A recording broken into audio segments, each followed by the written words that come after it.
We're back! And we're going to be reviewing It Chapter 2. Lovely. Lovely jubbly. This was kind of insane. It was a little bit wacky. It was nuts. A little bit off the rails at times, but in a good way. It worked for the context of the film that was being shown. Yeah, we are going to be keeping this spoiler free, so don't worry about that. And basically this picks up 27 years later after the first film, and you kind of get a bit of setup with what each character's doing, and then they go back to Derry to take on Pennywise again. Yeah. People who've read the books will probably know roughly how this is going to go. But I feel like it strays enough from the books to keep people guessing about what could possibly go down. Have you read the book? I've not read the book. Me neither, so we're clueless. Yeah, I think there's quite a lot to like in this film. Yeah, well, it's quite a lot of a film, isn't it? It is, it's yeah. Very long. Almost 3 hours, and to be honest, it didn't feel that long. No, and thinking back on it, a lot did happen. And when you put it like next to one another, you can tell, oh, actually, that's quite a long film. But as we're there watching it, it flew by. And I think that the main reason that is because there's always something of note happening. It's a bit like the opposite of what I thought about Once Upon a Time in Hollywood, where they're similar in length, but I feel like It Chapter 2 has more going for it. It does. They do a good job of spacing out the jump scares as well. Like, I think maybe like every 10 minutes there will be a scene. There's quite a lot of jump scares in this. A lot. Actually, sometimes to the film's fault, I would say. Yeah, I remember a certain part, I think it was like halfway through the film, I was already getting to the stage of, oh, I've seen this already like 3 or 4 times. It's because they set them up the exact same way each time. Like, they literally used the exact same noise. Like, the whole, like, yeah, build-up noise. And then, like, moment of silence, and then, bah! And it's just, after, like, the 5th time of seeing that in an hour, you're like, okay, we know what's going to happen. Like, yeah. But I feel like there's a certain point where the jump scares stop, and it just becomes more action-based. It was a pretty funny film as well. Like, sometimes there were legit jokes, like, usually from Bill Hader's character, Richie, he was the comic relief. But also, this was really funny at first, but then they kind of overdid it a few too many times. They were basically, like, people would be reacting, like, freaking out over something that only they could see, because that's how Pennywise works, I guess, or they collectively could see. And then it would cut to, like, an outsider's perspective, and they're all just screaming at nothing. And it was funny a couple of times, but A, it does undercut the kind of tension, and B, they did that at least a few times, and by the 3rd or 4th time I was like, okay, that's not really funny anymore. I'd say that a lot of Bill Hader's lines worked. I'd say, to be honest, I'd just say, if your name's Bill and you're being cast in this film, you're an automatic MVP, because but not if your character is called Bill. No. I mean, James McAvoy did well, but he wasn't a standout by any means. He's already established himself.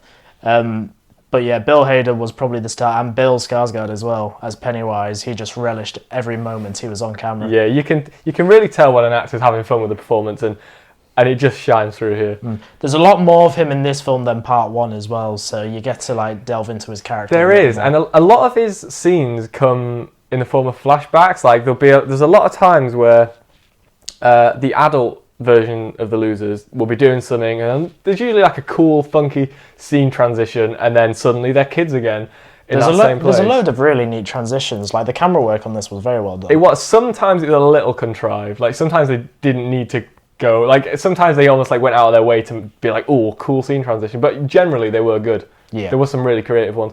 But yeah, a lot of flashbacks, which is generally when you see the most Pennywise. And for me, I just don't think a lot of the flashbacks needed to be there. No, it was quite repetitive. Without going into too many spoilers, there's definitely almost a system at work there where the same build-up would happen from scene to scene to scene to get to this like jump scare / payoff. Yeah. And it was very repetitive in that sense. It was, yeah. Very formulaic. It's like, you're saying about how there's always something happening, and there is, but also I feel like it's more things are happening to the characters than they are pushing the story forward. You know, like, it's just, there's scene after scene after scene after scene after scene of Pennywise fucking with them, and sometimes it's fun.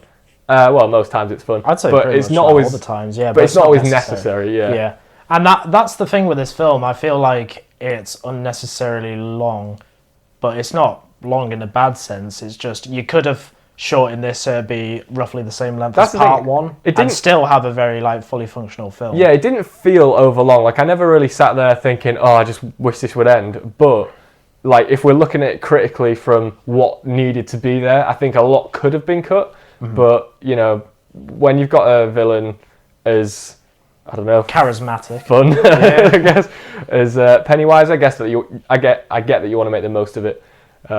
But yeah, that was actually where some of the other humour came in for me as well, is just how ridiculous some of the scares were. Like, yeah, again, we're not going to go into it too much, but there were just some scares that they were just crazy. Like, I can't really think of a film that's had scares like this. Like, usually you watch it and it's like, oh, a ghost face or something. This had some fucking nuts shit in it. Yeah. Some of the imagery was just... Well, this was like the flip side where I laughed a lot in this film, and half of it was at the legitimate jokes, and half of it was just all how like wacky things were turning out on screen. What is happening? Like, you just sit there like... A lot of Pennywise's antics just had me like clutching at my side. Yeah. I was just like, what is I this? turned to you like, I don't know, half an hour in or something and just went, this is insane. Because it really was. It was just nuts. It was mental. I guess one bit we can roughly, not spoil, but like talk about is probably the scene with Jessica Chastain and the old woman, because that's like a key part of one of the trailers. Yep. That whole bit was just like, even though we had seen most of it in the trailer, that was just very uncomfortable and yet hilarious at the same time. As like how people reacted to the trailer as well, just seeing what they were seeing. I actually wish that I hadn't watched the trailer, because imagine seeing that for the first time. Yeah, exactly. Oh, that would have been so... It still had its impact. Like, I still laughed at what happened. Oh, yeah. Like, even though I'd seen it previously. Just Old like, woman fucking jerking about. Exactly, it's brilliant. But, yeah, it's just like, I wish they had maybe saved a couple of those bits for the actual film itself. I think for me, there was quite a lot that I was surprised they didn't put in the trailer, because it would have like got bums on seats. So I was pretty surprised, like pleasantly surprised with the amount that they didn't show. But I just wish that I hadn't watched the trailer. I don't wish they'd done the trailer differently. I just wish that I hadn't watched it. Yeah. I guess in terms of flaws, obviously we've kind of touched on some of the scenes don't need to be necessary. Yeah, a bit long. Yeah, and they overdo some of the jokes and the jump scares.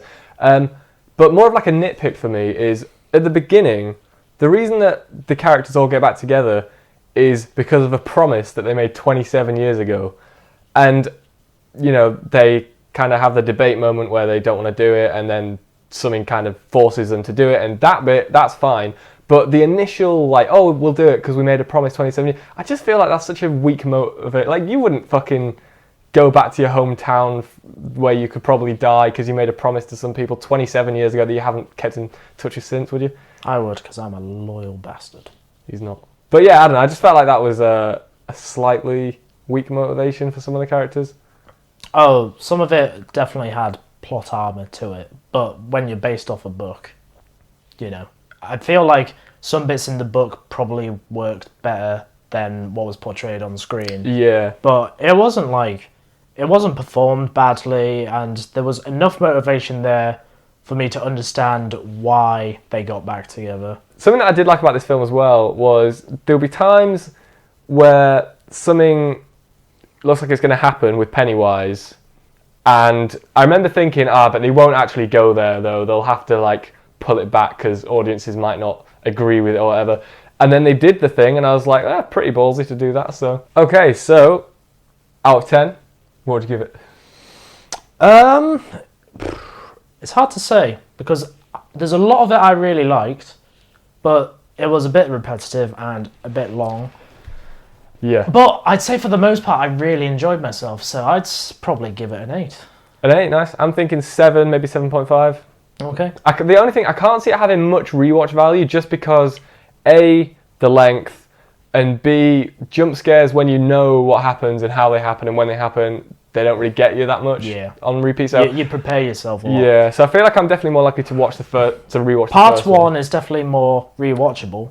It's a bit, I'd say I prefer the first one. But I would say if you really enjoyed part 1, then you'd definitely find a lot to love out of part 2 as well, because it's more of the same, but with its own added twists in certain aspects of it. Yeah, fully agree with that. So yeah, good time all around. Just quickly while we've got you as well, we want to shout out to our friend Kaylee who's been doing our thumbnails. You've probably noticed a big increase in the quality of our thumbnails, and that is all thanks to Kaylee. So cheers, Kaylee, we love you. Drop a like on the video if you enjoyed it, and be sure to subscribe if you haven't already. Thanks for watching this. We'll be back very soon. I think we should leave it there. Thanks for watching, and we'll see you in the next video.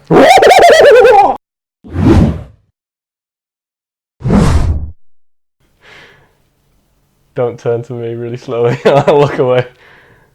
I'm uncomfortable now. Yeah, that was fun.